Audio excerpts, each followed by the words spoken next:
This is our league, and this is your league. From the 55-yard line on CFL America Radio and the Sports History Network. Stand by, 15 seconds to air. Stand by, all cameras and videotape. Ready with your opening graphics. Stand by, Howard. Here we come, Frank. Ready, Don. Stand by, audio, your opening music, and roll tape. Take tape.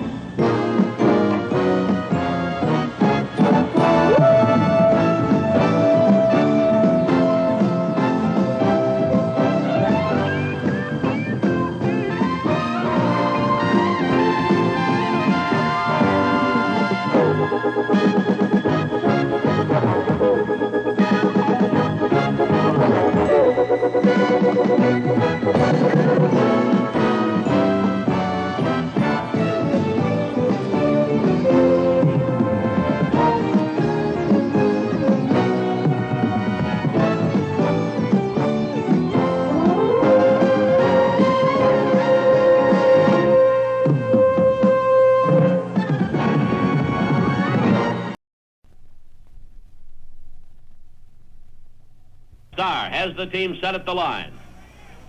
Takes the snap. The handoff goes to Donnie Anderson. He's not in. The Packers call time again. That's all the timeouts the Green Bay Packers have. They are still inches away from that goal line. Just inches. 16 seconds remaining. 16 seconds remaining. 2 more plays at the most. 16 seconds, 16 inches. That's what it had come down to. 12 degrees below zero at Lambeau Field in Green Bay, and only 16 inches separated the Packers from the greatest accomplishment in the history of pro football. 16 seconds, 16 inches. The time left, the distance needed to climax the Packers' glory years.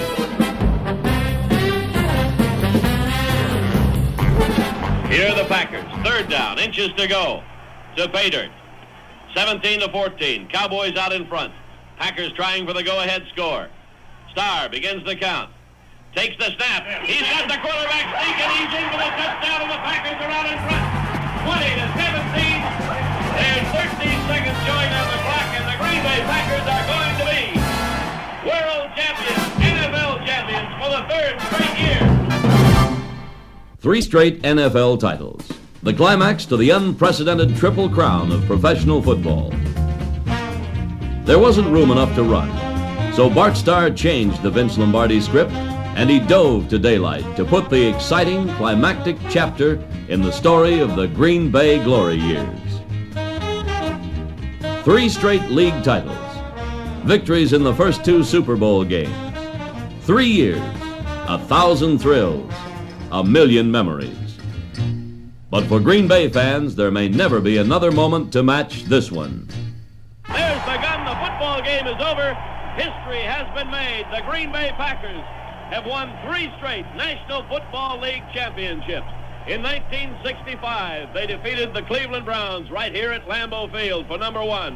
In 1966, the Dallas Cowboys by a 34-27 score down in Dallas in a thriller. To top them all, right here at Lambeau Field this afternoon, they took a 21-17 thriller over these same Dallas Cowboys, and the Cowboys undoubtedly thought they had it put away, leading 17-14 with less than a minute to go. But the Packers valiantly put together a 68-yard drive in 12 plays and went in on Bart Starr's quarterback sneak for the winning touchdown to win the NFL championship 21-17 and go into the Super Bowl against the AFL champions on January 14th. Where do you start reviewing the Packer years of glory?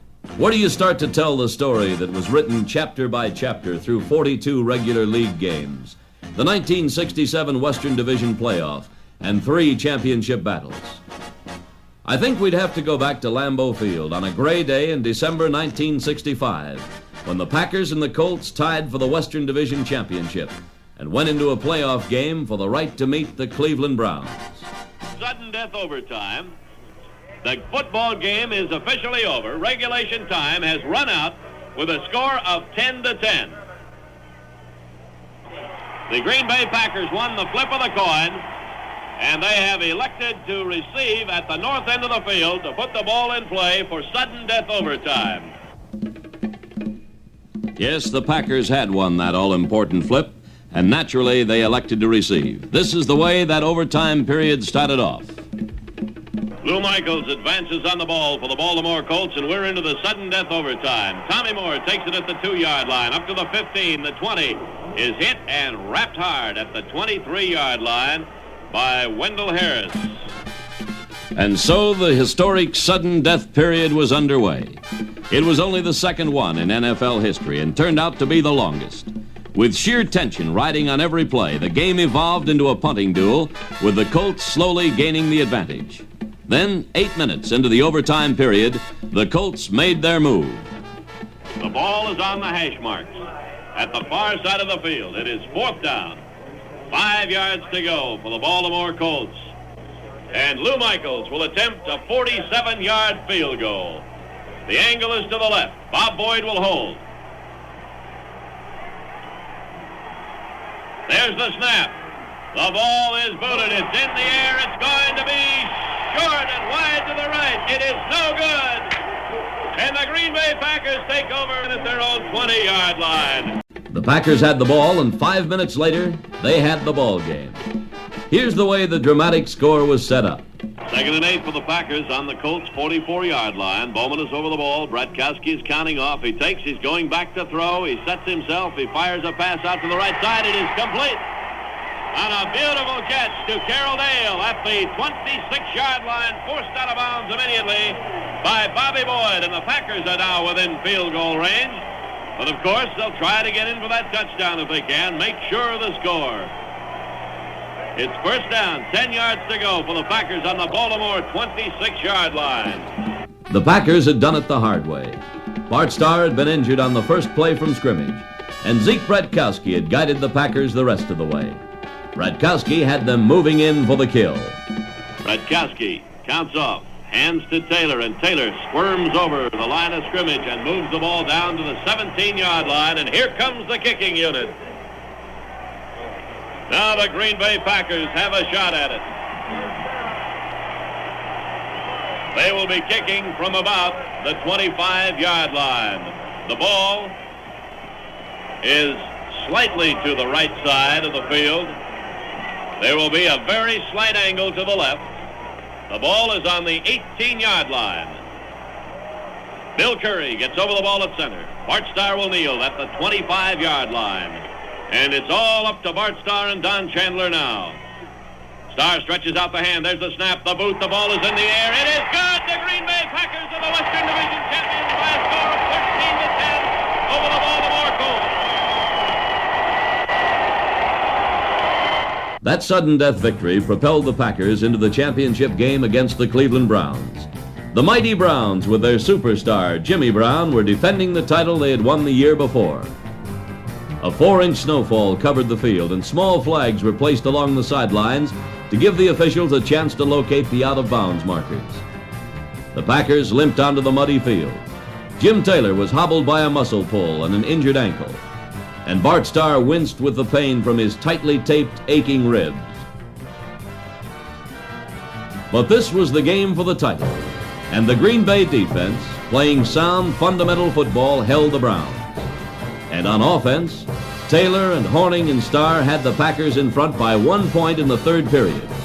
Then, midway through that quarter, Starr is moving the club very well at this point, which is 7 minutes and 23 seconds remaining in the third period. 13-12, the Packers out in front. Starr has the team in the huddle. Takes him up to the line of scrimmage now.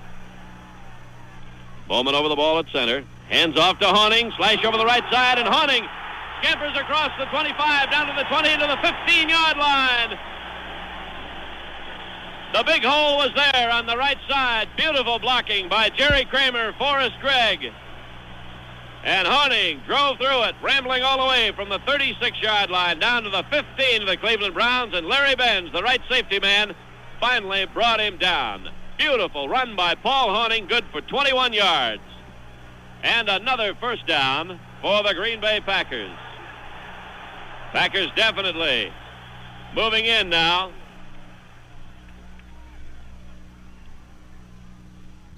Starr counting off. Takes, hands to Taylor, up the middle, across the 15 to the 13-yard line. Straight ahead smash, Vince Costello making the stop for the Cleveland Browns along with Jim Kinnicky. Packers threatening again. 6 minutes, 2 seconds remaining in the third quarter. Paul Hornung is having another one of his great clutch performances. Now gained a total of 76 yards in 12 attempts. Starr takes the ball, hands off to Hornung, sweep to the left side, he's got the block, he's inside the 10, he's at the 5, cuts into the end zone for the touchdown. And there you saw the Green Bay Packer power sweep as of days of yore, as Forrest Gregg cleared the way with a beautiful block in the vicinity of the 5-yard line to spring him loose. The two guards, Jerry Kramer and Fuzzy Thurston, doing a great job at the line of scrimmage, and the Packers are out in front by a score of 19-12 over the Cleveland Browns. From that point on, the Packers had it. Hornung and Taylor, playing together for the last time in a championship game, had combined to make it a memorable event. Just past the midway point in the final quarter, the Packers put the game out of reach on a field goal by Don Chandler, and Green Bay fans were gearing up for a celebration. Ready for the final 11 seconds. Packers come out of the huddle. Bowman gets over the ball. Bradkowski directing the attack. It's third down and a yard to go. The handoff goes to Tommy Moore, and he cracks across the 35-yard line. 4 seconds remaining. I believe the Packers made a first down on the last play. The game is over. The Green Bay Packers are the National Football League champions for 1965, and the team of destiny has come through for Coach Vince Lombardi. This probably his greatest job of coaching since he took over the helm of the Packers in 1959. And for Vince, this is his third World Championship, the 9th for the Green Bay Packers in their long and colorful history.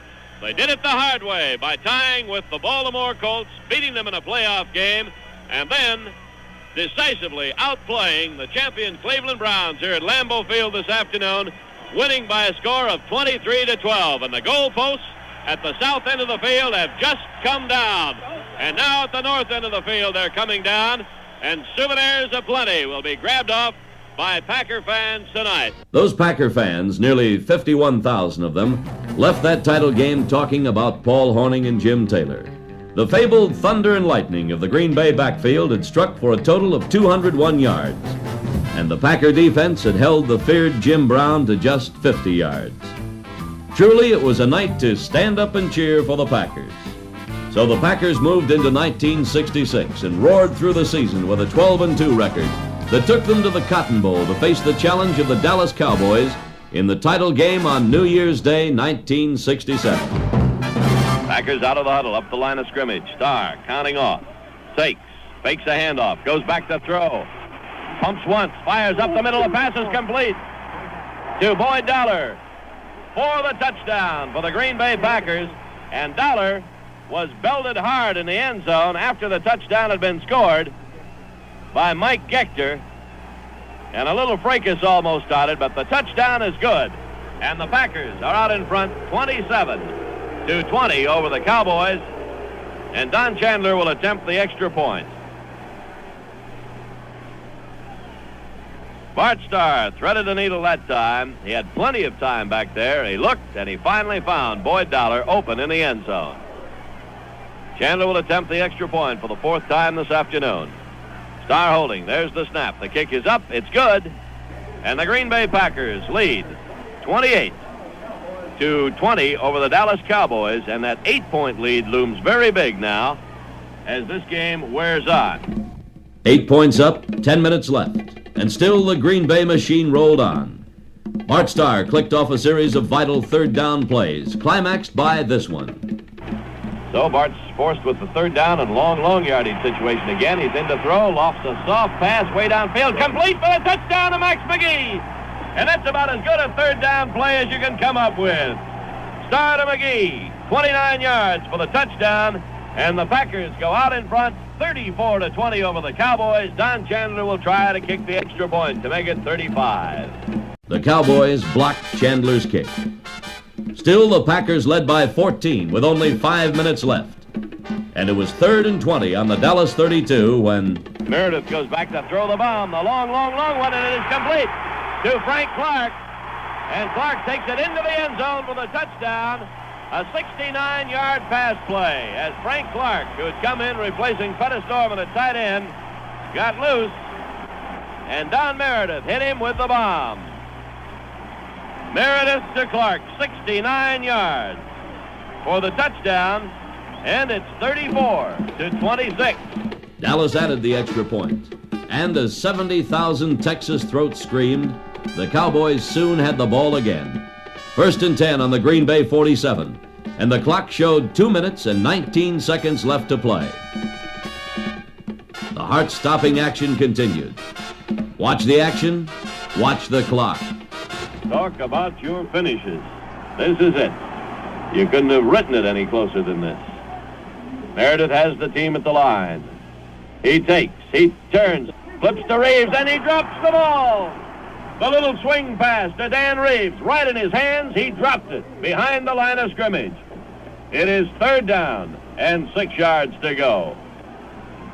And the Cowboys, who have come back time after time after time, have now moved it down very close to the Packer goal line, and all of a sudden they have their problems. Pete Gent comes back in the lineup. And Gent and Dial went in, replacing replacing Clark, and I didn't see who else went off. Hayes is still in there at the split end. They line up in the I formation. 3rd down, goal to go. They're out of the I now with Reeves to the left. Meredith goes back, sets up, fires the pass. Was it complete? It was complete to Pettis Norman on the ground at the 2-yard line. He tried to get up and make it into the end zone. He did not. And it is 4th down and goal to go from the 2-yard line for the Dallas Cowboys. And the clock is running with 52 seconds remaining. And Pettis Norman made a great catch there, flat on the ground, on his stomach. All right. If the Cowboys go in here and kick the extra point, we're going into overtime. They've got one play to travel 2 yards. Meredith takes the ball, rolls out to the right. He's going to be nailed. He got intercepted. A pass away, and it's intercepted in the end zone by Tom Brown. Dave Robinson nailed Don Meredith as he attempted to throw that pass. It was intercepted in the end zone by Tom Brown, and the Packers have just taken the championship. There's 28 seconds to play, but they own the football out on their own 20-yard line. And the Packer defense swarmed in on Don Meredith on that play. He rolled out to the right, and Dave Robinson went in and was hanging all over him as he threw a desperation pass that was intercepted in the end zone by Tom Brown. And the 34-27 lead still holds. A great goal line stand by the Packer defense. It was goal to go for the Cowboys on the Packer 2-yard line. They could not punch it across. The Packers had done it. 2 in a row. Then came the day they called Super Sunday. The first playoff with the champions of the American Football League, the Kansas City Chiefs. There was a great deal at stake in the game, which drew 63,000 fans to the Coliseum in Los Angeles. The payoff to players on the winning team would be $15,000 per man. And there was more at stake. Something called the pride of the Packers. With a 14-10 lead at the half, the Packers tallied 21 points in the second half, while the rock-ribbed defense held Kansas City scoreless. At the end, the Super Bowl scoreboard registered a 35-10 win for the Packers. A year later, the Packers were again the Super Bowl champions. This time, Oakland was the opposition, and Miami was the locale. But the result was essentially the same. Green Bay, giving a dramatic demonstration that the name of the game is ball control, defeated the AFL champion Oakland Raiders 33-14. Once again, it was the second half surge which carried the Packers to victory. The magic toe of veteran Don Chandler accounted for 15 of the Packer points. So it was done. The unprecedented 1,000 days of the Packers. 3 straight titles. And if you had to pick one moment to remember of those 3 Packer glory years, Here are the Packers. Third down, inches to go to pay dirt. 17-14. Cowboys out in front. Packers trying for the go-ahead score. Starr begins the count. Takes the snap. He's got the quarterback sneak, and he's in for the touchdown, and the Packers are out in front. 20-17. There's 13 seconds showing on the clock, and the Green Bay Packers are going to be world champions, NFL champions for the third straight year. People pouring out of the stands. We're going to have a problem kicking this extra point. They're coming out from all sides, out onto the field. The Packers know they've got it won. So does everybody else. But we've got to move this extra point, and there will be a kickoff. Time for that much more at least. How about that? We've never seen a finish like this one. Many and many a thriller in the 8 years of broadcast that we've done for the Green Bay Packers, but we've never taken it down to the wire like this for an NFL championship. The only thing that I can possibly remember that would compare to it was the tension riding on the sudden death overtime that we played against the Baltimore Colts back in '65. Don Chandler will attempt the extra point. There's the snap. The kick is up. It is good, and the Green Bay Packers are out in front of the Dallas Cowboys 21-17, 13 seconds showing on the clock, and the Green Bay Packers will be third-time National Football League champions on a 12 below zero day here at Lambeau Field in Green Bay. Yes, this is a story to remember. A story written in dozens of different settings. In the numbing cold of Green Bay, under a blazing sun in Dallas, in the cold Maryland mist of Baltimore, in Cleveland, in Los Angeles, and most of all in the hours of preparation, viewing films, and on the practice field. 3 years, the Packers' glory years. 3 teams fashioned by Vince Lombardi. They fought the 100-yard war, and they won. Call them kings of professional football. Call them teams of destiny. But above all, call them the Green Bay Packers.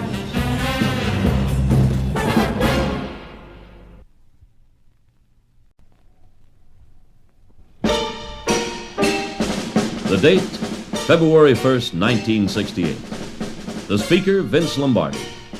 The subject, the future plans of the head coach and general manager of the Green Bay Packers. And what I have to say, gentlemen, is not completely without emotion, and a decision that was arrived at only after a great deal of thought and a great deal of study, and with the full knowledge of the executive committee of the Green Bay Packers. And because of the emotion involved, I felt I could not trust myself to just get up here and speak off the cuff. I'd much rather be right, and I wrote what I had to say, and you'll have to pardon my reading it, please. As the announcement was read, many of those there thought back to a cold January day 9 years before. The day the man who was to compile an incomparable record took over control of the Packers.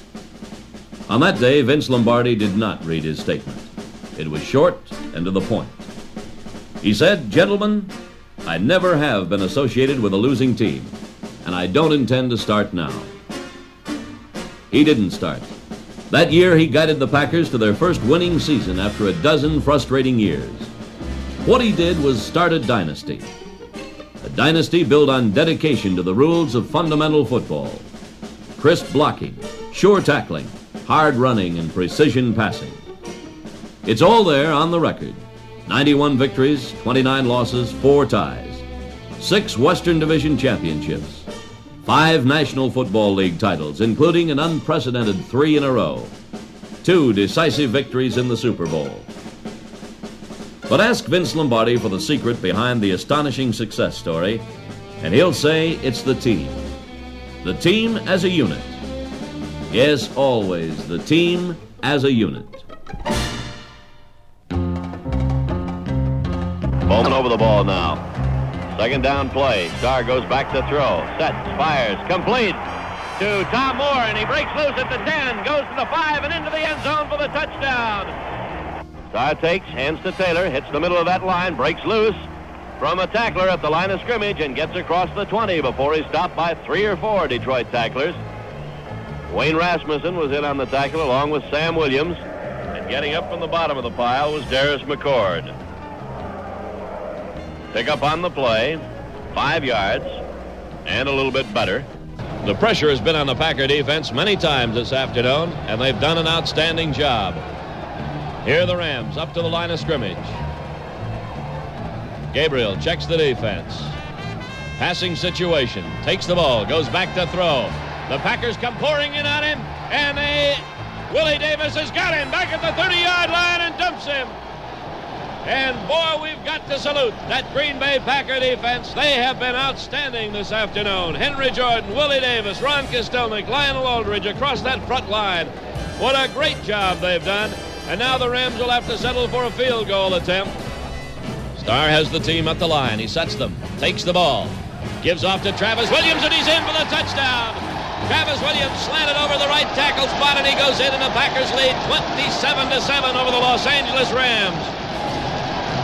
And the Green Bay drive started back on the 27-yard line, moved 73 yards in a total of 9 plays.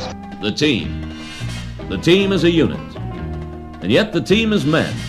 And in saluting the team, you salute the men.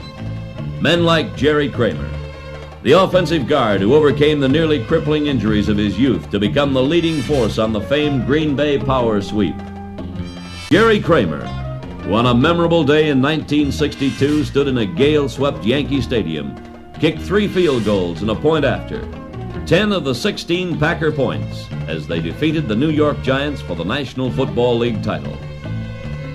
Men like Paul Hornung, the in-and-out quarterback who became the slashing halfback who led Packer fans to remember other days and other games.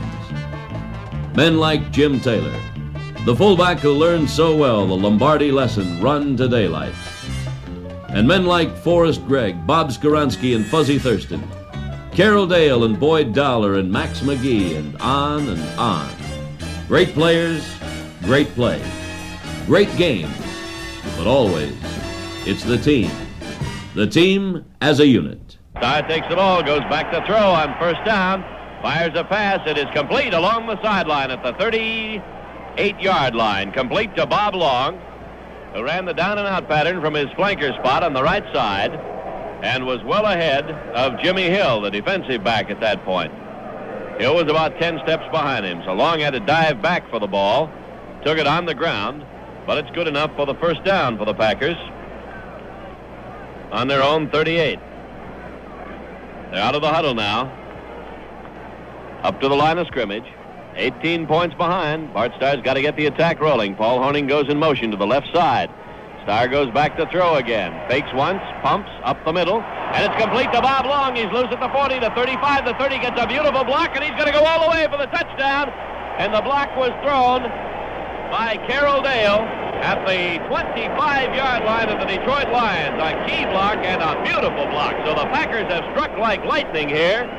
2 plays from scrimmage, and they go 62 yards for the touchdown. Bart Starr to Bob Long, and when Long stretches out those long legs, he can really move. So the Packers got back in a hurry, and what a beautiful block by Carroll Dale. Don Chandler will attempt the extra point. Bart Starr holding. There's the kick. It's good, and it's a 21-10 football game. The Packers have shaved that lead down just a little bit. This was a day when the team came back. It's October 17th in 1965. As they went to the locker room at halftime in Detroit, the Packers were trailing 21-3. Then came the third period, a frantic 15 minutes, and an outstanding performance by Bart Starr, the field general of the Packers. The touchdown pass to Long brought the Pack back to within 11 points, but Starr was not through. So the Packers are on the prowl again. It's 21-10. Detroit in the lead. Packers chewing away at that lead. They need this drive. They need it to go all the way. Bowman over the ball. Starr takes. Hands off to Moore. Slant to the right side, and he's across the line of scrimmage down to the 32-yard line before he stopped. Making the tackle was Ernie Clark, along with Bruce Marr for the Detroit Lions. Ball is at the 32-yard line. So there was a pickup on that play of 4 yards, and it's 2nd down and 6 for the Packers. Ball 20 yards in from the west side of the field. Bowman over the ball now. Second down play. Starr goes back to throw. Sets, fires, complete to Tom Moore, and he breaks loose at the 10, goes to the 5, and into the end zone for the touchdown. He got away from Wayne Rasmussen at the 10-yard line. So the Packers have come back with a vengeance here in the second half, and it's now a 21-16 game, and Don Chandler will come in to boot the extra point. Students of the game have pegged this performance against Detroit as perhaps Starr's finest 15 minutes. But it was the team. The team as a unit. The story of how Bart Starr came to be a member of the team has more than a little of the Cinderella quality. Starr was a 17th round draft choice. A total of 198 other collegians were rated ahead of the signal caller for Alabama in the 1956 player draft. As a sophomore, Bart Starr had led the Crimson Tide to the Cotton Bowl. But an injury had sidelined him as a junior, and in his senior year, Bart Starr sat on the bench for most of a dismal season as Alabama lost 10 straight games. But Vince Lombardi took over, and he found a quarterback, his quarterback, midway through that first season. And Bart Starr took command, and he has stayed in command. 21-17, the Detroit Lions out in front of Green Bay in the closing moments of the third quarter. Packers have come back magnificently here in the second half. Starr has his team ready at the line of scrimmage. Takes, hands off to Taylor. Again, the holes in the middle, and Taylor moves the ball up to the 24-yard line before he's stopped by the center of the Detroit defense, Alex Karras, Joe Schmidt, Roger Brown. Ball is just nosing up to the 24-yard line. They'll be about a yard short of that first down. It's 3rd and 1.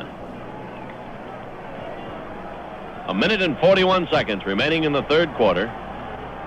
Packers break out of the huddle. Fans cheering for that Detroit defense to dig in. Bob Long goes way out to the left side as the flanker. Marv Fleming tight on the left side.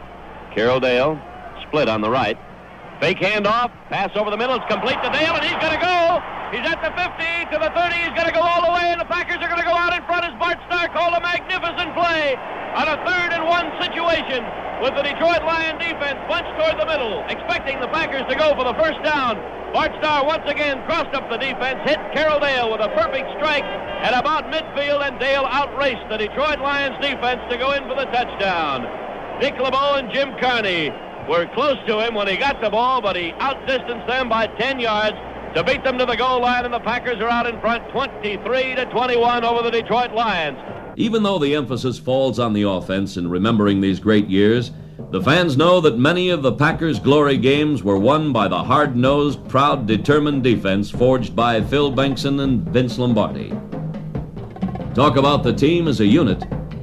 Well, put yourself in the place of an opposing quarterback and look over the line of scrimmage at the unmovable Ron Kostelnik and Lionel Aldridge, the slashing cat-like Willie Davis and Henry Jordan, the all-pro linebacking core of Nitschke, Robinson, and Caffey. Imagine yourself throwing passes against the speed of Herb Adderley and Bob Jeter, the tremendous defensive ability of Willie Wood and the steady Tom Brown. Imagine yourself in that position, and you'll find yourself up against a disciplined, proud, self-sacrificing defense. The team as a unit. Offense and defense, it was the team on that unforgettable day in 1965. Sudden death against the Baltimore Colts. Bill Curry gets over the ball at center. Bart Starr will kneel at the 25-yard line. And it's all up to Bart Starr and Don Chandler now. Starr stretches out the hand. There's the snap, the boot, the ball is in the air. It is good! The Green Bay Packers are the Western Division champions by a score of 13-10 over the Baltimore Colts. Don Chandler. In the 3 championship seasons, the Packers' glory years, Chandler accounted for a total of 261 points for the Packers. His pressure-packed performance in that sudden death game against the Colts will always be remembered.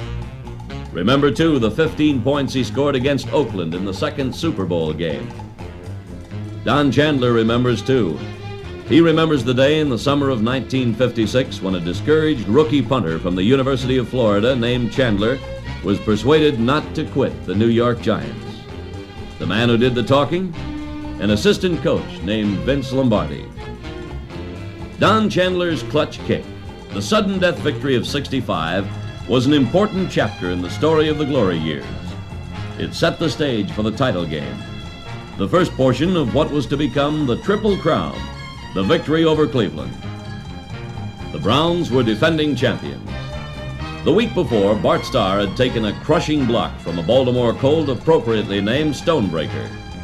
And on this day, he trotted out onto a field covered with a mixture of snow and mud with his aching ribs tightly taped.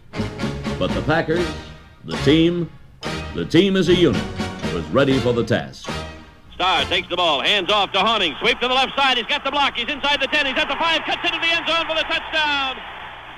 And there you saw the Green Bay Packer power sweep as of days of yore, as Forrest Gregg cleared the way with a beautiful block in the vicinity of the 5-yard line to spring him loose. The two guards, Jerry Kramer and Fuzzy Thurston, doing a great job at the line of scrimmage, and the Packers are out in front by a score of 19-12 over the Cleveland Browns. 19-12. And Don Chandler will attempt to make it 20. Chandler did make it 20. And in the final quarter, he added a field goal to make it 23. The Packers, undaunted by the dismal weather, played ball control and captured a 23-12 victory. Bart Starr said it best in explaining the Packer game plan. "We like to control the ball," Starr said. "As long as we have the ball, they can't do anything with it. But when you don't control the ball, when they have it, it's then that you must rely on your defense." Throughout the years, the Green Bay defense has won praise, and it's won football games. The defensive unit bears the indelible stamp of Lombardi, the man who in his collegiate days at Fordham gained national fame as a member of the line they called the 7 Blocks of Granite. The Green Bay defense developed a granite-like quality. Think back to that championship game of 1966, that day in Dallas when the Packer defense staged a memorable goal line stand. The clock is running with 52 seconds remaining. And Pettis Norman made a great catch there, flat on the ground, on his stomach. All right. If the Cowboys go in here and kick the extra point, we're going into overtime. They've got one play to travel 2 yards. Meredith takes the ball, rolls out to the right. He's going to be nailed. He got intercepted. A pass away, and it's intercepted in the end zone by Tom Brown. Dave Robinson nailed Don Meredith as he attempted to throw that pass. It was intercepted in the end zone by Tom Brown, and the Packers have just taken the championship. There's 28 seconds to play, but they own the football out on their own 20-yard line. Defense and offense. Offense and defense. The team as a unit. Somewhere in the sports writer's dog-eared lexicon, there's a line which reads, "Football is a game of third downs."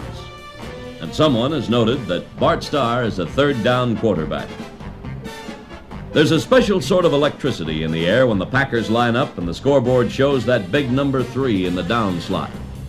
Some of the most memorable calls of Field General Starr have come on third down.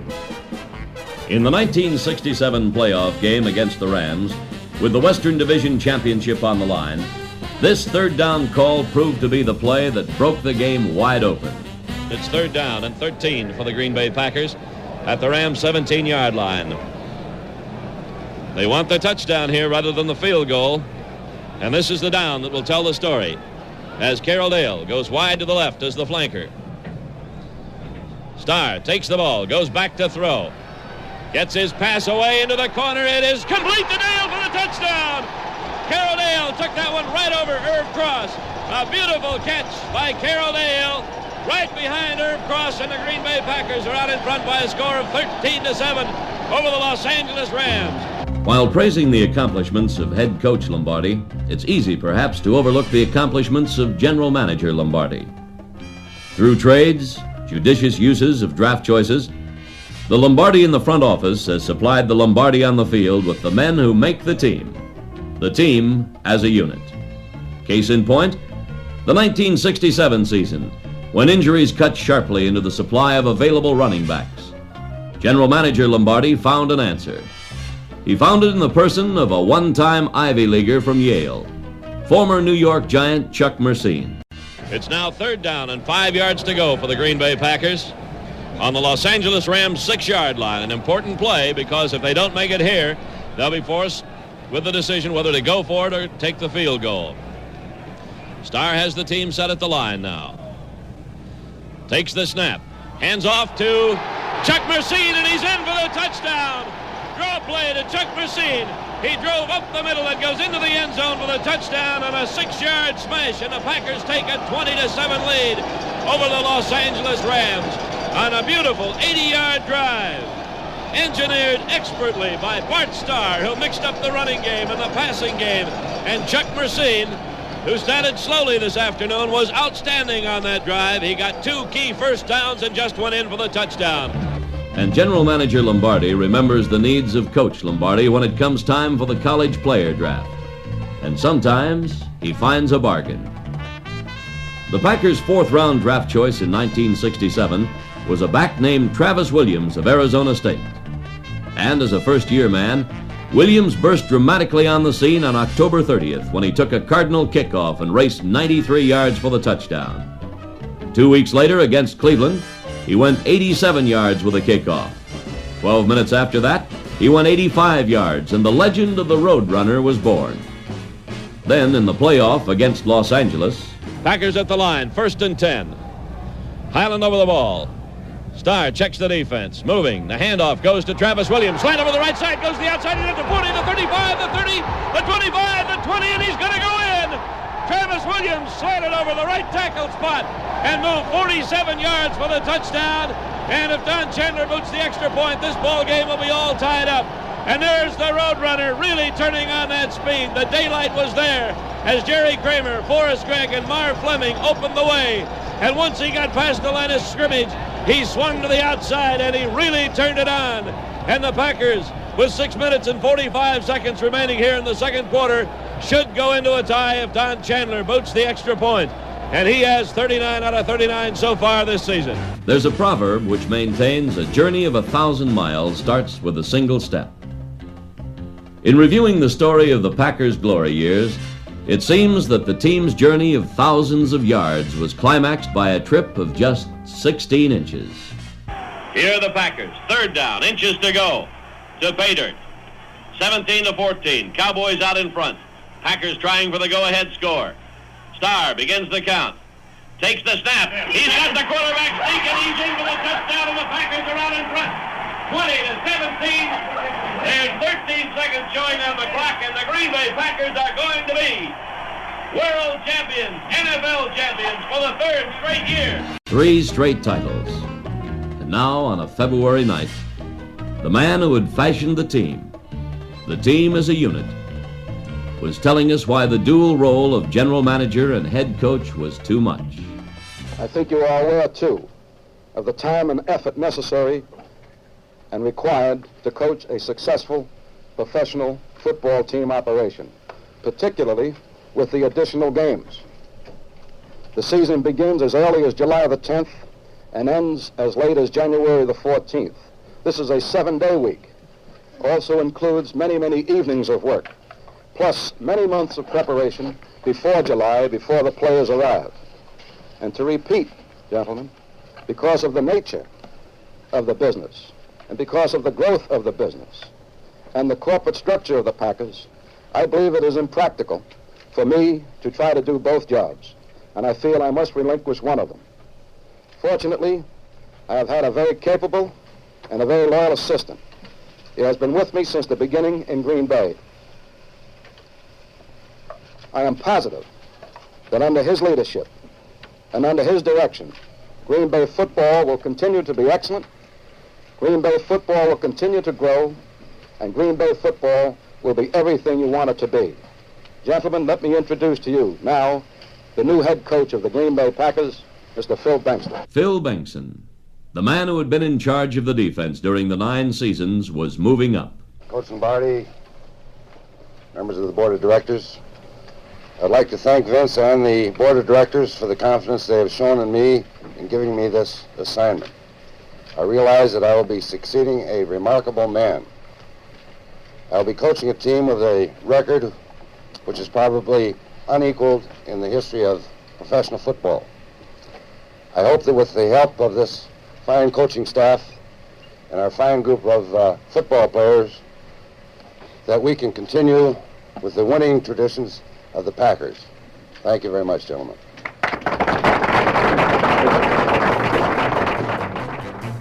So when the wind whistles in off the river and the air has that Green Bay cold, you'll hear all the wonderful stories of the Packer teams of old, of Lambeau and Hudson, Cecil Isbell and Johnny Blood, Hinkle and Herber and all the others.